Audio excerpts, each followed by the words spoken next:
Diga kawo ba.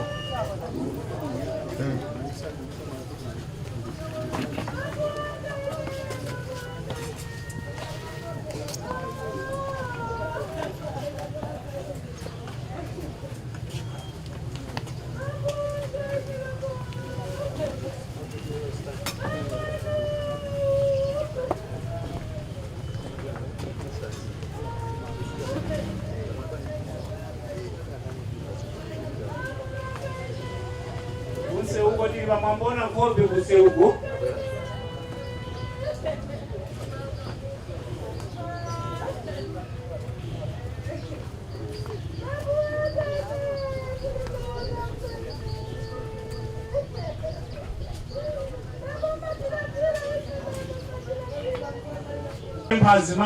Azimai kizone ng'ombe.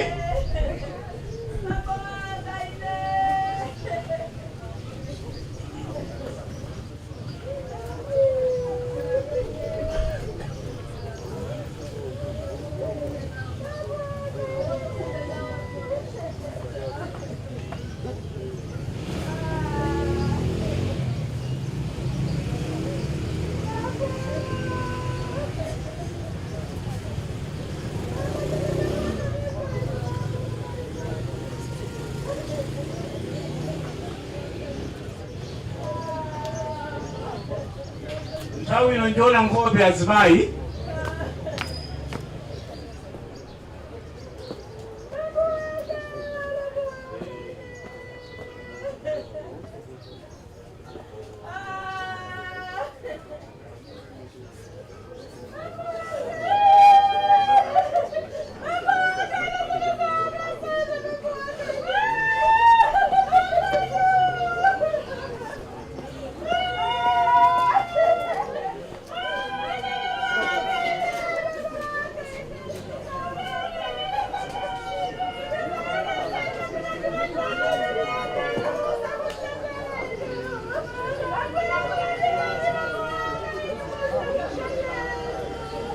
Azimai tusunge ntawi nditu tentibwere.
mtakatifu bakala tunamlota makala wili ne usiku ndo sana mlota mayo ine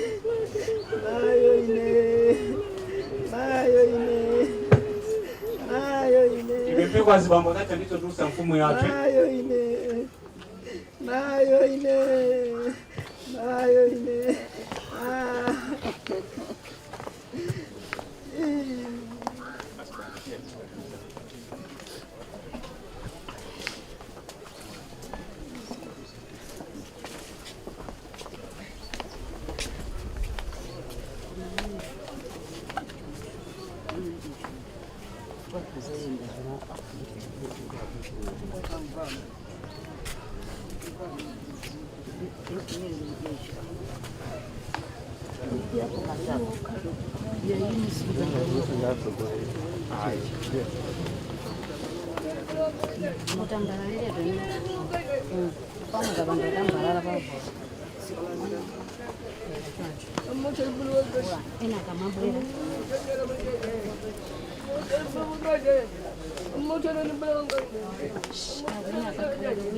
azibambo dabya titandizane azibambo useugo azibambo kuseugo kati muno mpipa azibambo ocheva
amene sanalandira chakudya kuseri kusolo chakudya kwina balakira kuti sanalandire wakuzinja chakudya china kuseri azina amene sanadye nalo azibambo kuti sandira kuseri kuti chakudya china kuti chakudya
gonjesa ose adani atu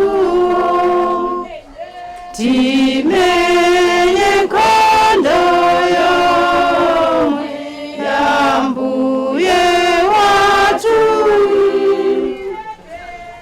tirekeza kuipa zokhala ntimamo siti wanira toka kulenga zatuzo mweko mambo yatu Yesu atitanga tatu sopana timenyana ndiza kuipasi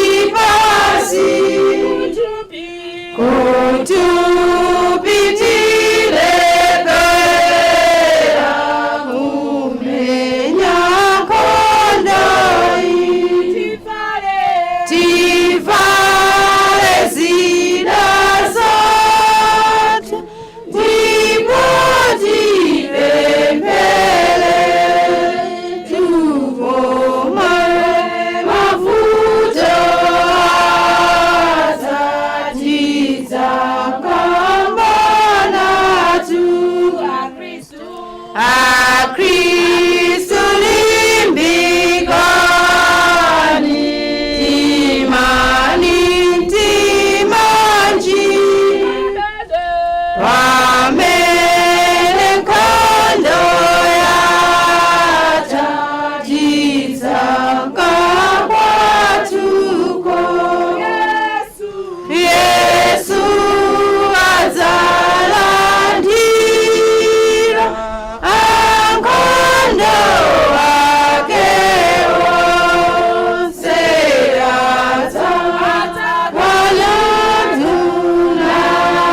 adzakwalandulaye kumwamba komweko.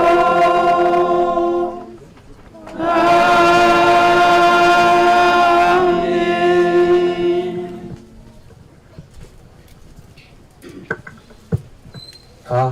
Mwaitikale.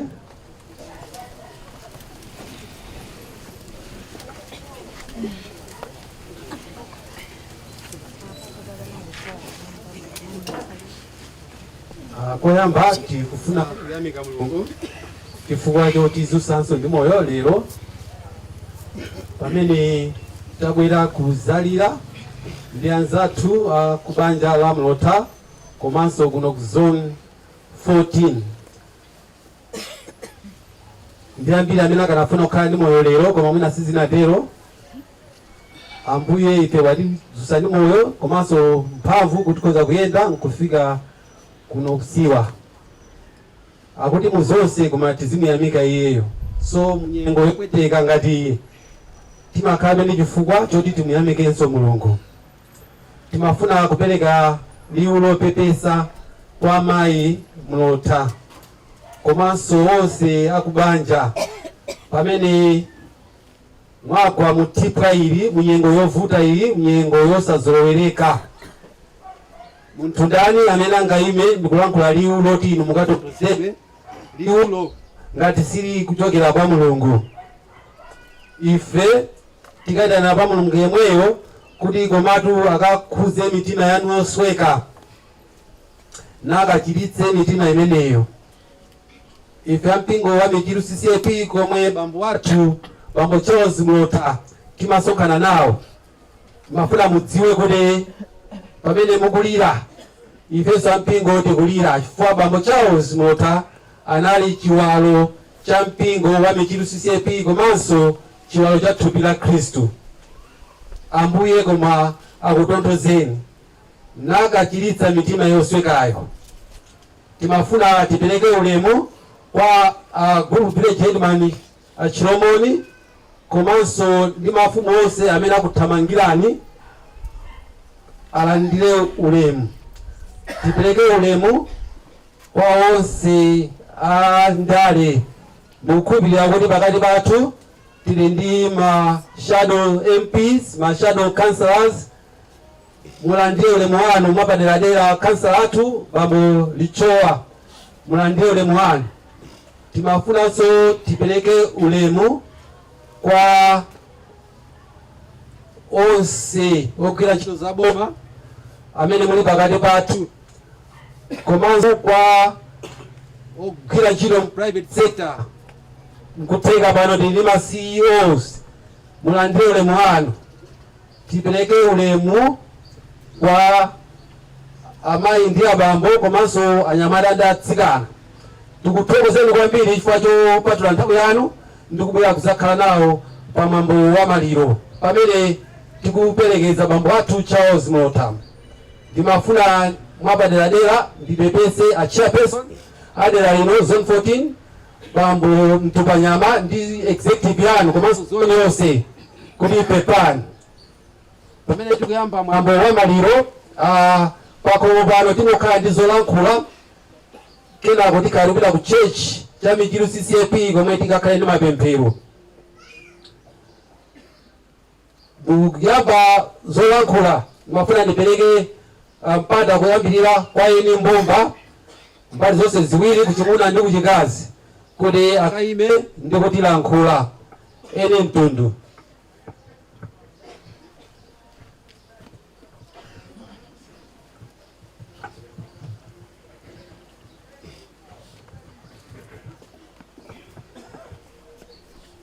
Pepani afumu amuzuno akupchilomoni ndi mafumu onse amene muli pano.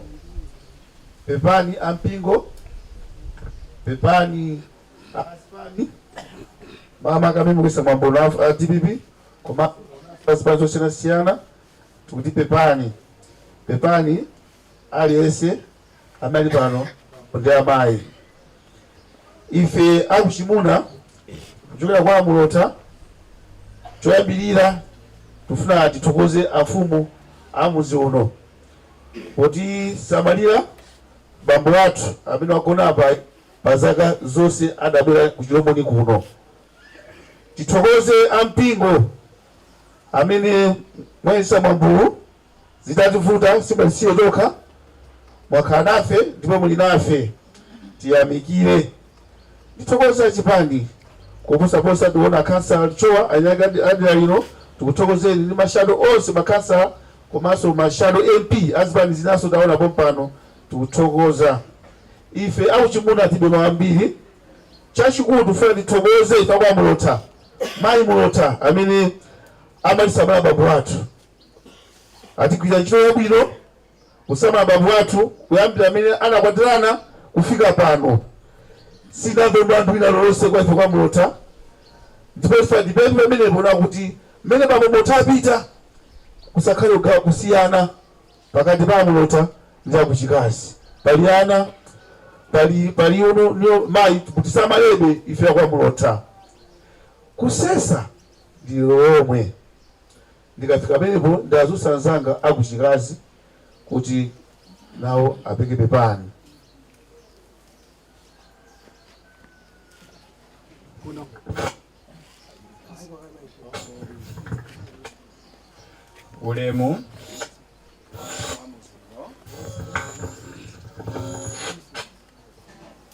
Ulemu kwa mpingo, ulemu sopite bantu azipani zosiyanasiyana, ulemu sopite kwa mayi ndi abambo amene muli pano.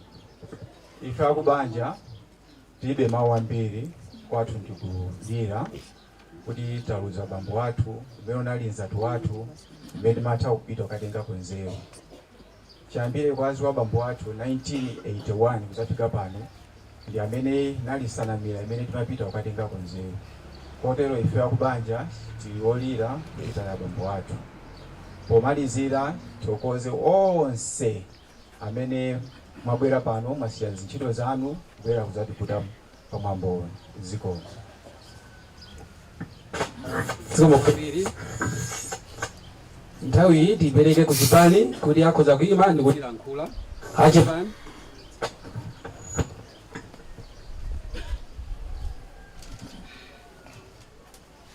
ife achipani cha DPP chipepeso chaenda motere. Shadow MP Charles Josh apepesa ndi 100,000 kwacha imenenso yafika kale kwa nafedwa. Shadow MP Mai Befa Masiku apepesa ndi 15,000 kwacha imene ilitumwa mwangamo. B and C area apepesa ndi pero imozi ya ufa. Anthu amene achokera kwa Magasa apepesa ndi pero imozi ya ufa komanso 1,200 kwacha imenenso yafika kwa nafedwa. Javis Mbekeani apepesa ndi 50,000 kwacha imenenso yafika kale kwa nafedwa. Mai Beatrice Mare apepesa ndi 32,000 kwacha imenenso yafika kale kwa nafedwa. Mai Chiko apepesa ndi 30,000 kwacha imenenso yafika kale kwa nafedwa. Mai Rombola apepesa ndi 15,000 kwacha imene yafika kalenso kwa nafedwa. Machinga ADD apepesa ndi 50,000 kwacha imenenso yafika kale kwa nafedwa. Ndipo Target Private Schools yapepesa ndi 15,000 kwacha. Ndalama zimene tatolera pano zakwana 308,200 kwacha. 308,200 kwacha. Zimene ndili nazo pano ndi 30,000 kwacha. 30,000 kwacha. Kristo. Panthawi ino ndikupempha regional kuti naonso atiyankhule. Akathayo abasa kansalata Philip Chokameta Songombe. Pepani agulupu athu achilomoni, pepani ampingo, pepani anamfedwa banja la Mulota. Ifeso achipani ndife olira nanu limodzi. Mumve mukakhala mumve kuti ifeso achipani cha DPP tife olira. Pepani, pepani. Nthawi ino tawapatse akhansa athu atiyankhule.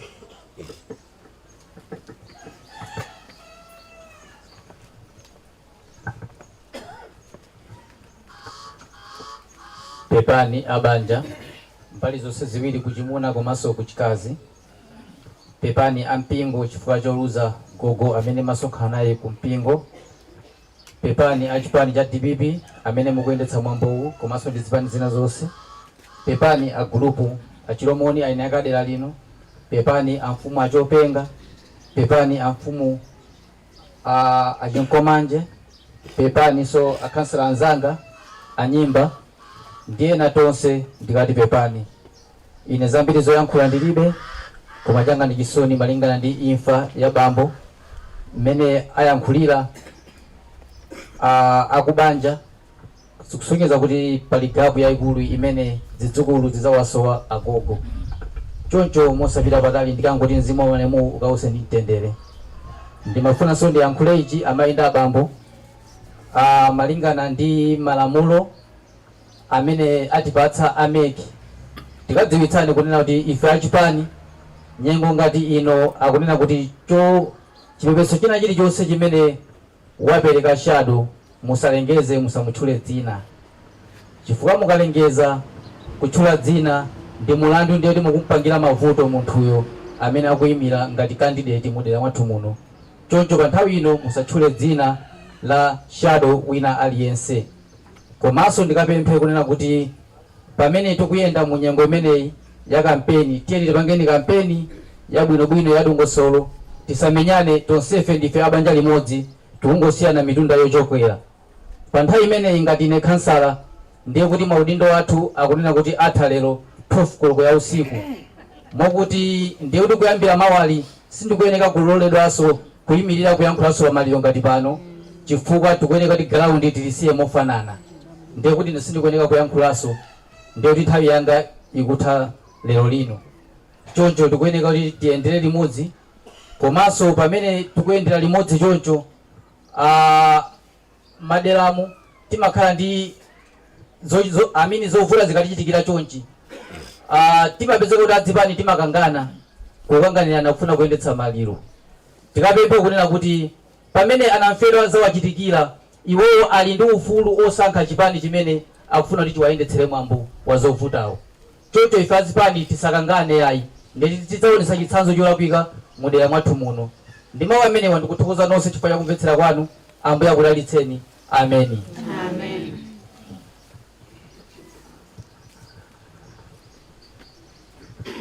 Zikomo kwambiri chipani. Nthawi ino mwaulemu tipereke kwa mfumu kuti atilankhule.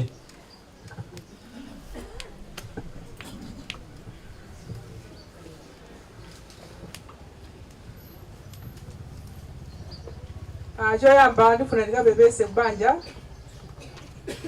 kwa Mulota, ndikapepese ampingo wa michiru CCV pepani muona mbale kuyendayenda imene imakhala achipepeso cha pano pa zovuta. Zija zinayi za chipani imakhala mbale ya afumu. Ndikapepese a michiru CCV amene mwataya nkhosa yanu imodzi. Ndi amipingo ina yosiyanasiyana, antchito zaboma, amabungo osiyanasiyana, amabizinesi, amayenda abambo. Akhasa athu tinawo pano mashado khasa onse pepani. Ifenso amfumu kwathu ndikulira kudandaula bambo athu amene alisiya pakati pathu. Bambo Mulota ineyo mwina ndisanadziwe anadziwana ndi makolo anga. Ndi amene amachezera limodzi kupangira zitukuko mudzi muno limodzi. Mene achoka makolo athu ndi inenso timakhala ndithu limodzi mudzi muno kugwira ntchito zathu limodzi za chitukuko. Ifenso tidzasowa pa ntchito zimene ifeyo amatithandiza. Tikathokoze kwambiri amayi akwawo amati kangogwa vuto amabwera amayitu bamboto adwalawo, amayitu bamboto zilimwa kuti pamene popo ndithu amabwera ndithu nthawi yonse kudzafotokoza ife tikathokoze. Pali azimayi ena akona zoterezo basi amangozivindikira, koma ayi ndithu simayi Mulota amabwera ndithu kudzanena china chilichonse. Feyo tikati pepani akubanja mukamve kuti kulira kwanu tulira limodzi. Chinanso mujanine akala khasa muja ife mawa ndi apolisi tili ndi msonkhano pa nsika 2 koloko. Tikachoka sika pa Chilomoni tipita ku msika waukulu kuti ifenso apolisi ndi mafumu ndi amudzi kuti tikhalire limodzi tiyendere limodzi. Chifukwa zinazi timangonera zili koteroko komano kofuna ndithu kuti tikhale pasi tikambirane ndi masiku amene akubwerawa. Ndibe zambiri zonena kwanga tingothokoza mpingo azipani zosiyanasiyana, ntchito zaboma, amabungwe kuti zikomopirizana mpingo.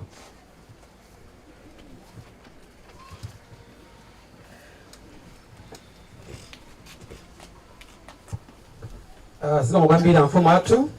Timafunanso mundilole kuti tilemekeze kupezeka kwa alembi kuchokera ku Sakata CCP ku Zomba kuti ali pakati pathu. Tikuthokoza kwambiri alembi kuchokera ku Zomba uko kuzalira nafe. Komanso ndawuzira kuti tinda village headman Chimwayo kuchokera ku Zomba komweko. Kristo. Titamaliza gawo ili la zolankhula ndi nthawi inonso pano kuti tikaime tonse tikayimba nyimbo imodzi, nyimbo namba 151 zalero zakale 81 ukapenya kwa Yesu uliko moyo. Nyimbo imene tikamaliza tizalandira ndalitso kenako kumva dongosolo la mayendedwe kutoka pano kupita ku church la michiru CCP komwe tikakhale ndi mapemphero. Ukapenya kwa Yesu ulipo moyo. Ukapenya kwa Yesu uliko moyo, inde moyo sopano te ulakwira upenye kwa Yesu mbuyeyo, kuombola na fera tuwe ona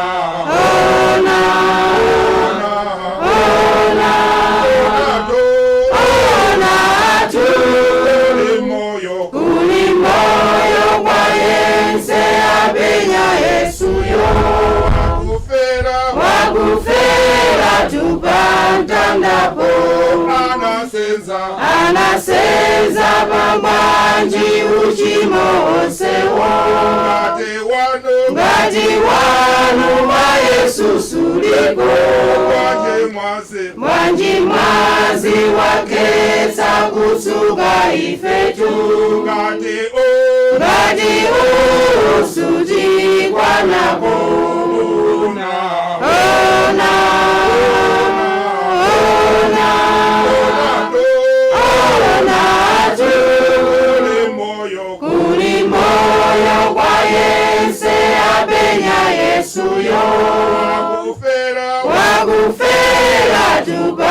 pantandapo zilepera lizonse kugula moyowo koma mwazi wa Yesu mbuyeyo kulupira mwamphamvu ya Mulungu wathu kuyereza wentima komo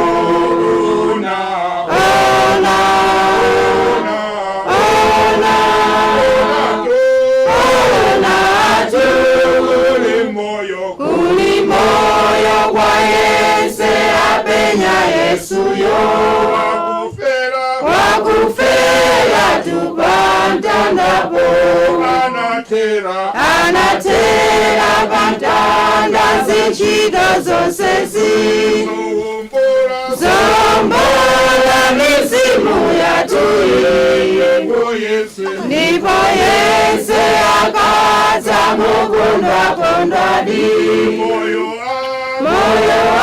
apeza kwa Yesuyo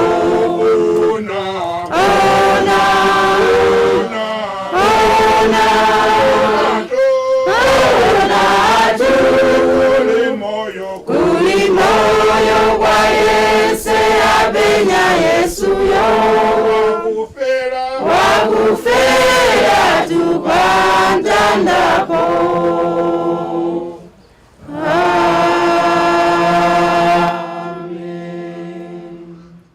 Tipemphere. Aliyense wakupenya Yesuyo, Yesu wake wakufera pantandapo, moyo amapeza. Bambo Charles Mlota anapenya pa Yesu ameneyo, ndipo moyo anaupeza. Tiyamika ndi kukweza dzina lanu ni Yehova Mulungu wathu chifukwa cha mwambo wa maliro umene malola kuti ife tikapezekepo. Zikomo chifukwa kuti dzuwa lija kumawa munalola kuti Bambo Charles akagone, ndipo inu simunalole chinthu kuti chikachitike popanda cholinga. Ndi pemphero lathu kuti cholinga chanu koma Ambuye chikakwaniritsidwe pa mwambo wa maliro uwu mu dzina la mphamvu la Yesu Khristu. Nkutheka alipo wina pano akumva liwu ili sanakudziweni inu Yesu, ndipo mwamulola kuti akafike pano kuti akalandire chipulumutso chake. Ambuye talolani zikachitike monga mafunira mu dzina la mphamvu la Yesu Khristu. Tikati kunyamuka pano pasiwa kupita kwa kuchechi, tikupemphera kuti Ambuye katiyendetseni bwino pa njira pamwe tikayenda, ndipo takatilole tonsefe tikalowe mu chechi umo ndi kukalandira izo zomwe atikonzera pa maliro awa mu dzina la mphamvu la Yesu Khristu. Ndipo chisomo cha Ambuye wathu Yesu Khristu, chikondi cha inu Mulungu Atate ndi chiyanjano cha Mzimu Woyera zimenezi zitisogolere ife pamene tikupita ku chechi kuyambira lero fika ku nyengo zosamaliza.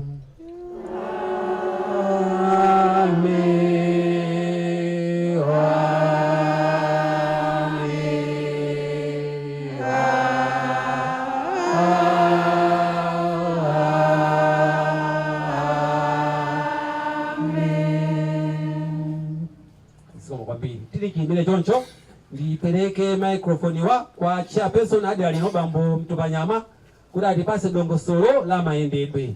Che dongosolo la mayendedwe lili motere: patsogolo pakhala galimoto ya alembi, pambuyo pa galimoto ya alembi pabwera galimoto imene itanyamule mafumu athu imene ndi Nissan Jualis ya black POI 9244. Pambuyo pa galimoto imeneyi pabwera akulu ampingo amene akhale akuyenda, ndipo pambuyo pa akulu ampingo pabwera amayi amvano amene atakute hesi. Koma pakati pa akulu ampingo ndi hesiyo pakhala galimoto ya Costa ya Anglican imene mutakwere amayi amvano amene sangakwanitse kuti ayende kukafika ku church, amene ali achikulireko amene akwera costa ya Anglican, koma amayi amvano ena onse achitsikana akhala kuti ayenda mokuta Hes. Pambuyo pa Hes pabwera anafedwa, kenako ena tonse tizatsatira. Zikomo kwambiri. Zikomo kwambiri. Amayi tiyeni tiyambepo tipempha mamembers a Men's Ministry ndi amene anyamule casket kukalowetsa mu Hes. Men's Ministry ndi yomwe iti kulire ntchito imene. Amayi. Niribe busowa antikoneta bwino limusi